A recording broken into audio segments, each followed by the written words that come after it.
And today, once again, I'm addressing you on the ongoing issues, COVID-related, but today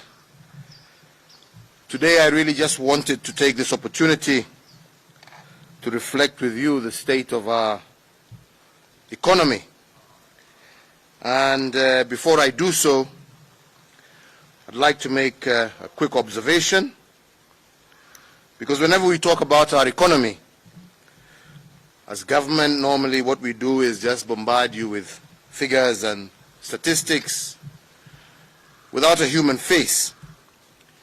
Yet behind these figures are real men and women, children who are struggling. The hard-working farmer who mixes his sweat with the soil in order to feed his or her family, but also to feed our communities. The diligent mother who has a double role of nurturing her family while at the same time maintaining a full-time job. And also the aspiring and driven young people in our country who have hopes and dreams for a better tomorrow. But when we give you economic figures, you never really see the face of these ordinary Kenyans. And today, I want to paint a picture of these Kenyans. The coronavirus pandemic has and will continue to undermine our efforts to revitalize our economy for the unforeseeable future. Indeed, it is true, as I have said before, that the rate of infections may indeed surge upwards or fall if we fail to comply with the protocols issued by the Ministry of Health. It is my prayer that we shall see the rate of infection fall because Kenyans will comply. But we must always recognize the possibility of an increase if we do not do that which is necessary. Indeed, as of this morning, I have been informed that we have cumulatively tested 57,650 samples, out of which 1,192 persons have tested positive for the coronavirus disease. And in the process, we have lost 50 of our fellow Kenyans who have fallen to this disease. Because also of the impact of this pandemic, it has also had a negative impact on our economy. And there are many Kenyans who have been stripped of their dignity, cannot feed their families or pay their rent. And many of these Kenyans find themselves in very vulnerable and difficult situations. And that is why, as a government, we have been trying to do everything we can within the resources available to see how we can support these vulnerable Kenyans. That is why every single week my administration has been dispatching a total of 250 million shillings to vulnerable families. Many may ask why we have chosen to directly send money to these vulnerable groups, and this has been motivated by two key reasons. One, in the past, if a family couldn't feed itself because of floods, famine, or other such natural calamities, we rushed previously to give them food aid. Take food in bags, rice, maize, oils. But then what we got to understand is that what happened was that government would get suppliers, we would give them the resources to buy the food, we would arrange the logistics of distributing the food to those in need. But unfortunately, with this method, what we have discovered over time is that we lost almost half of these resources that we gave to relief suppliers we lost almost half of this to brokers and those who are organizing logistics. So therefore, very little of the resource actually reached the intended target groups. So therefore, we had to change this method by taking advantage of increased technology which is now available in Kenya. And we have now changed the mode of delivery and replaced it with one where money through M-Pesa is directly sent to families. And through this process, we have managed to bypass brokers and various cartels that used to dominate the sector. But also, which is also equally true, as a result of this, we have also managed to catalyze local economies through the injection of 250 million shillings each week through these families into local economies across the country.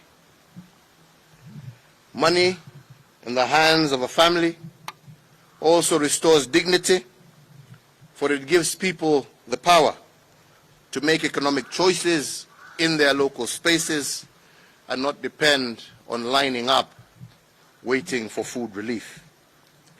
And these choices, I strongly believe, catalyze and help us build the economy from the bottom up. Indeed, during these unprecedented times of coronavirus, we have to cushion our economy. And we must cushion our economy from below up, not from top down. The second recognition we have also made is the fact that our nation is largely youthful, with 70% of our population made up of young people. And whereas this gives us great hope, because a young population is indeed much more better equipped to fight coronavirus, but it is also worrying. Worrying because during a pandemic like the one we have, the sheer energy of our young population, as much as it will help us fight the virus, but we must also do everything we can to direct this energy so that it is not misdirected into misdeed. And this is why we must direct this youthful energy in a constructive manner. So therefore, as we fight this virus, as a government, we have started to harness the energy of our young people, engaging them in the National Hygiene Program that is more commonly now being referred to as Kazi Mtaani Initiative. Under this program, as a government, we expect to spend a total of 10 billion Kenya shillings, engaging our youth in restoring public hygiene standards, in urban civil works, and other public undertakings. Currently, during the trial period, which we have been executing over the last few weeks, we have engaged a total of 26,000 young people. We now intend, hopefully with the passage of the budget that we have put before Parliament, to increase that number to 200,000 young men and women across our country. And also to make it sustainable in the post-coronavirus period. We want to regiment these young people into livelihood guilds, and these are small groups of young people with a purpose and a passion for their country. Working with county governments, we will look forward to finding ways to look for generating work for these groups, societies and circles that hopefully these young people will form. We are making this endeavor through an urban renewal program to upgrade and to modernize our towns and cities. We want our towns and cities to be clean. We want our towns and cities to be green. Indeed, if Singapore can do it, there is no reason why Kenya can also not do it. This COVID pandemic, fellow Kenyans, is not only a health crisis but it is also fundamentally an economic crisis. Jobs have been lost, businesses have had to close, and the economy is generally on a go-slow. So therefore, to combat the effects of this downturn, my administration has had to take additional measures.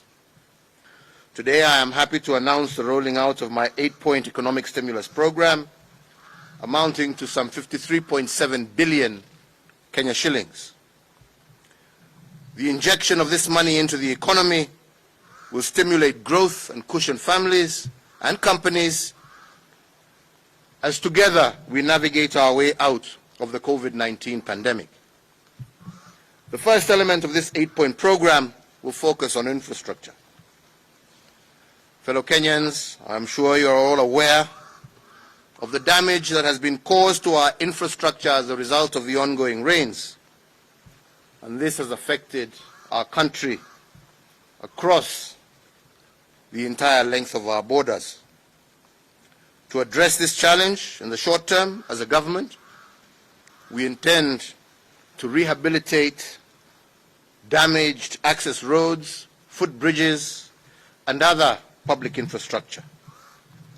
We have set aside a total of 5 billion Kenya shillings to hire local labor, our local young men and women across the country, to engage in this undertaking.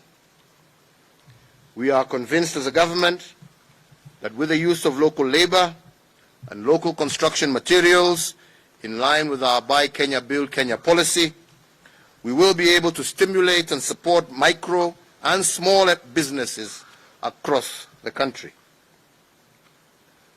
The second element of our stimulus program will be about education. We know that parents, and indeed our children across the country, are concerned about what the future holds for them. But I want to assure you that in the very near future, we shall be communicating after the extensive discussions that are ongoing between parent-teachers associations, with our teachers, with our school administrators. We will be able to come out to you and tell you what plans and programs we have for our education sector to ensure that our children are able to carry on with their education. But in the meantime, in our current budget, we have allocated an additional 6.5 billion shillings to the Ministry of Education. The purpose of this is to hire an additional 10,000 teachers and an additional 1,000 ICT interns to support our digital learning program. The program will also support the improvement of school infrastructure, including the acquisition of an additional 250,000 desks across the country, and these desks will be made by our local artisans across the country. The aim of this particular objective is to get thousands of our graduates off the bench and off the street into action, while at the same time supporting our local artisans, our local builders, and their businesses. The third element of our program will target our small and medium enterprises. During this COVID pandemic, the liquidity of these enterprises has been adversely affected. The stimulus program that we are proposing will deal with this in two ways. First and foremost, we have allocated Kenya shillings 10 billion to fast-track payment of outstanding VAT refunds and other pending payments. I'm also happy to note that just yesterday, the National Treasury released about 30 billion Kenya shillings towards the payment of pending bills in the road sector. In addition to this, we will inject a further Kenya shillings 3 billion as seed capital for the SME Credit Guarantee Scheme. The intention here being to provide affordable credit to our small and micro enterprises. And to do so in an efficient and structured manner, borrowing from the professional standards and practices of the private sector credit arrangements. Health is our fourth target of our 8-point stimulus program. My administration intends to hire another 5,000 healthcare workers with diploma or certificate level qualification for a period of 1 year. This will not only enhance our COVID-19 response capability, but also enhance the implementation of the Universal Healthcare Coverage Program. Further, the stimulus program will set aside a further 1.7 billion shillings for the expansion of bed capacity in our public hospitals. And here, I encourage our Ministry of Health to utilize our Juakali sector in this endeavor. Let us make and build these beds that we shall supply here locally so that that money circulates in and amongst our people. Similarly, resources will be pumped into our medical research facilities to enhance their research capacity, which is critical to generate new innovations in the medical field, new innovations that will not only help us combat COVID-19, but also other diseases and afflictions that may face our people now and into the future. But with the extra resources, these facilities will also undergo some level of reform to optimize their performance. So, fellow Kenyans, you will be hearing of changes in the sector of research to ensure that those who are going to be charged with that responsibility and with the resources being given are up to the task of meeting the desire and objectives not just of government, but of the people of Kenya. I am persuaded that these reforms will upscale our medical research facilities to a standard that can indeed rival any in the rest of the world. The fifth element of our stimulus program will focus on agriculture. My administration has prioritized Kenya shillings 3 billion for the supply of farm inputs through e-vouchers, targeting some 200,000 small-scale farmers initially. This is meant to cushion farmers from the effects of adverse weather and to secure food supply chains in the post-COVID-19 period and into the future.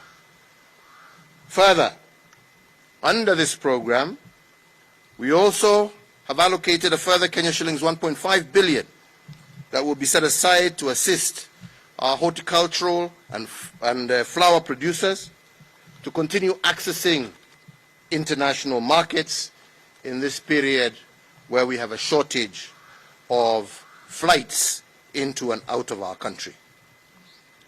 These interventions will support the sustenance of farming communities and provide continued gainful employment for many thousands of workers in our breadbasket areas. Fellow Kenyans, tourism is our sixth target area. This sector is the one that has suffered most dramatically because of restricted movements and the termination, as I have just said, of international flights. To jumpstart this important sector and to protect its players from heavy financial losses, my administration will provide soft loans to hotels and related establishments through the Tourism Finance Corporation, and a total of Kenya shillings 2 billion will be set aside to support renovation of facilities and the restructuring of business operations by actors in this industry. In addition to this, funding will also be set aside to support the operations of our premier hospitality institution, which is Utalii College, to guarantee the steady supply of well-trained hospitality professionals. The tourism component of the stimulus program will also engage 5,500 community scouts under the Kenya Wildlife Service, at a cost of Kenya shillings 1 billion. Additionally, support will be made available to approximately 160 community conservancies at a cost of another 1 billion Kenya shillings. Fellow Kenyans, we want to green our country, and hence the seventh element of this stimulus concerns our environment. To mitigate the impact of deforestation and climate change, and to enhance the provision of water facilities, my administration will rehabilitate wells, water pans, underground water tanks in arid and semi-arid areas. And for this purpose, we have set aside Kenya shillings 850 million. A further 1 billion has also been set aside for flood control measures, and another 540 million for our Greening Kenya campaign. Our eighth and final element of this stimulus program is, of course, manufacturing. As a strategy, we will now enforce with even more vigor the policy of Buy Kenya, Build Kenya. And to this end, my administration has set aside a further investment of Kenya shillings 600 million to purchase locally manufactured vehicles. And this is expected to sustain the operations of our local motor vehicle manufacturers and the attendant employment of workers. I want to also, at this point, also thank our National Assembly and Parliament as a whole for its incisive and speedy consideration and approval of the tax measures that my administration proposed to spur the economy by ensuring that employees have more of their earnings available to them to spend, and to also reduce the corporate tax burden as an incentive to our business enterprises. I also, therefore, take this opportunity to once again urge Parliament to consider on a priority basis the budget proposals to anchor my 8-point economic stimulus program in order for us to be able to release this money to assist Kenyans who are in need. Finally, fellow Kenyans, the challenge of our moment now, the challenge that has put us on a new road, the twists and turns of the road that we are on, we must continue to acknowledge our unknown. Unknown not only to us here in Kenya, but to the world at large. Every single country is struggling to find a way forward. I am comforted by one thing about Kenyans. Throughout our history, we are on record as a people who know how to do a good fight. And we have proven this over and over again. And I strongly believe that today, if we stay the course, we shall overcome the challenges just as we have done in the past. I urge all of us to remain true to our country, confident that the endurance that we are so famous for will ultimately drive us to victory. I take this early opportunity to wish all our Muslim brothers and sisters a happy Eid ul-Fitr. I wish you the best in this particular season and period. It is unfortunate that just like your Christian brothers and sisters, we have had who had to also endure the holiest time in the Christian calendar, which is Easter, in difficult circumstances. You are also having to endure the same. But I believe through the strength of prayer, through the unity of our people, we shall succeed and we shall overcome. Thank you. Sitaki niongeze, nimesema yale ambaye tumesema. Yangu tu ni kusema ya kwamba vile nilisema wiki iliyopita ya kwamba tunajua ni Wakenya wengi ambao wanaumia wakati huu mgumu wa COVID, lakini hatuna budi isipokuwa kuendelea kuhakikisha tumepambana na hii jangwa. Na vile niliwaambia wiki iliyopita, mimi sina shaka Wakenya tukishirikiana, tuungane pamoja, tutashinda huu ugonjwa. Lakini tena leo wakati natoa hii hotuba ambayo tumetoa sasa ya kusema lengo mbalimbali ambayo serikali inachukua kurahisisha maisha ya wananchi wa kawaida na kuhakikisha ya kwamba wananchi bado wanaweza kuendelea na maisha yao kupitia hiyo stimulus package ambaye nimeitaja, lazima tukumbuke ya kwamba jukumu ni letu sisi wote. Sisi kama serikali zingine, mataifa yote duniani imeanza kuona hatuwezi kuendelea kusema Wakenya tukae nyumbani. Hatuwezi kuendelea kusema tu Wakenya musiende biasharani zenu, musiende makazi, musiende namna hiyo.